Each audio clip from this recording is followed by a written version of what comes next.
20,000 sailors are the forgotten victims in the brutal Gulf blockade. The crisis blocking the Strait of Hormuz has left ships stranded, crews exhausted, and a vital route of global trade on alert. This Monday, April 27, 2026, the standoff reached a critical point. About 20,000 sailors remain affected in the Persian Gulf region, while crews on commercial vessels face fear, delays, the risk of attack, a lack of crew changes, and uncertainty about when they will be able to leave. The International Maritime Organization states that, in addition to port workers and offshore crews, others are also impacted by the crisis around Hormuz. I'll tell you all about that in a moment, but right now you'll want to subscribe to the channel to stay well informed, real-time information with the best journalistic quality you've ever seen, with credibility you can trust. Milson Alves. What's happening is simple to understand and grave in ways that are hard to measure. Men and women who transport oil, gas, food, industrial cargo, and essential products have been caught in a dispute that didn't start with them but has fallen on them. They are sailors from various nations, working on oil tankers, gas carriers, and cargo vessels, prevented from continuing their journey safely. What used to be a transit route has become a corridor. With each day they remain stuck, the physical and emotional strain increases. With every report of an interception, mine, drone, or redirected ship, the sense of abandonment among those at sea grows. Secretary General Arsenio Dominguez focused on the human side of the crisis. Because behind the numbers, there are crews with no control over the war, unable to decide when they can return home, and with no guarantee that their next move at sea will be safe.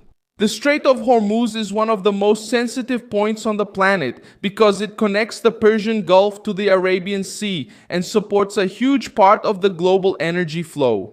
Normally, about 1/5 of the world's oil and liquefied natural gas passes through this route, but now passage through it has become the exception.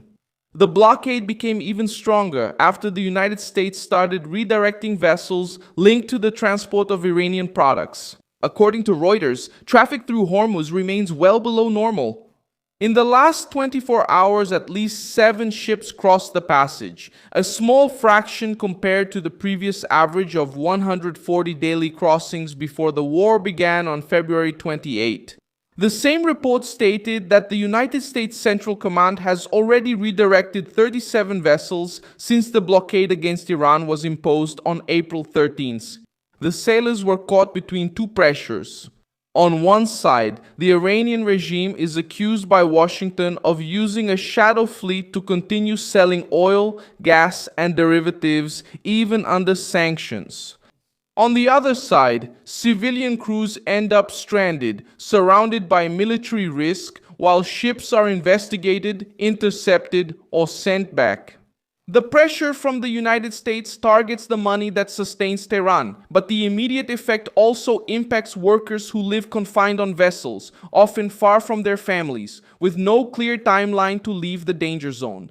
Over the weekend, the crisis saw another direct incident in the Arabian Sea.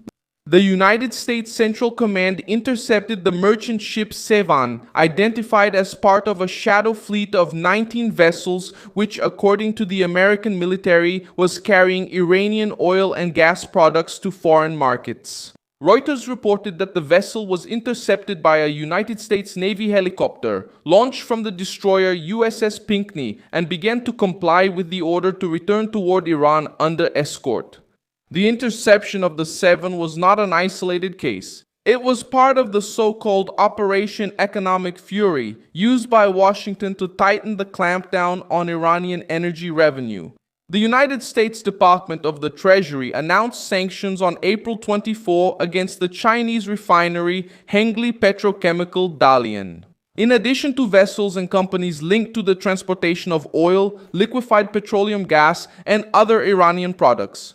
According to the Treasury, China's independent refineries buy most of Iran's crude oil and serve as a vital source of money for the regime and its armed forces. The U.S. Treasury also states that 19 ships from the Shadow Fleet have been sanctioned for transporting billions of dollars in Iranian crude oil, liquefied petroleum gas, and petrochemical products to foreign markets. Among them is the Sevan itself, linked to the transport of Iranian propane and butane to Bangladesh between August and November 2025. This point shows why Washington has tightened its control. The offensive targets not only ships at sea, but the entire network that buys, transports, hides, and resells Iranian energy.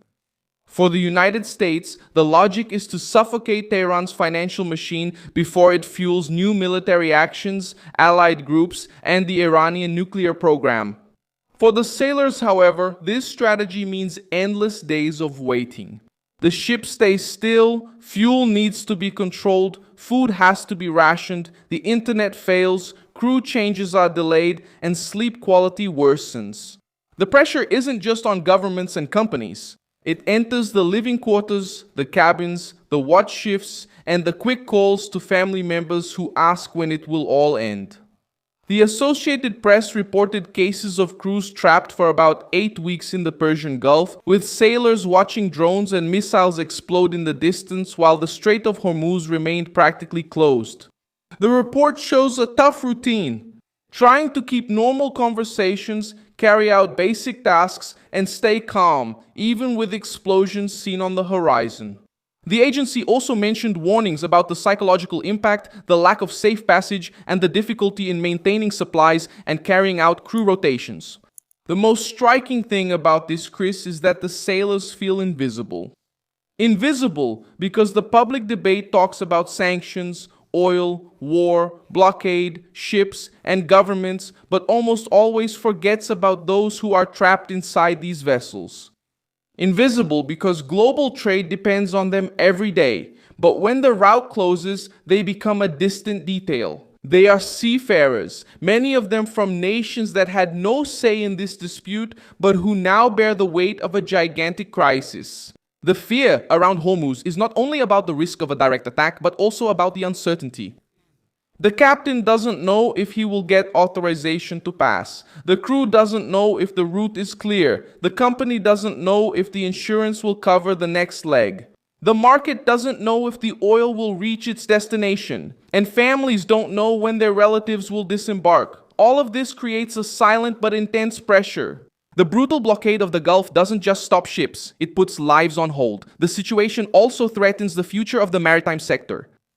If the profession comes to be seen as an activity where the worker can spend weeks trapped in a war zone without clear protection and no set date to leave, the next generation might avoid this career.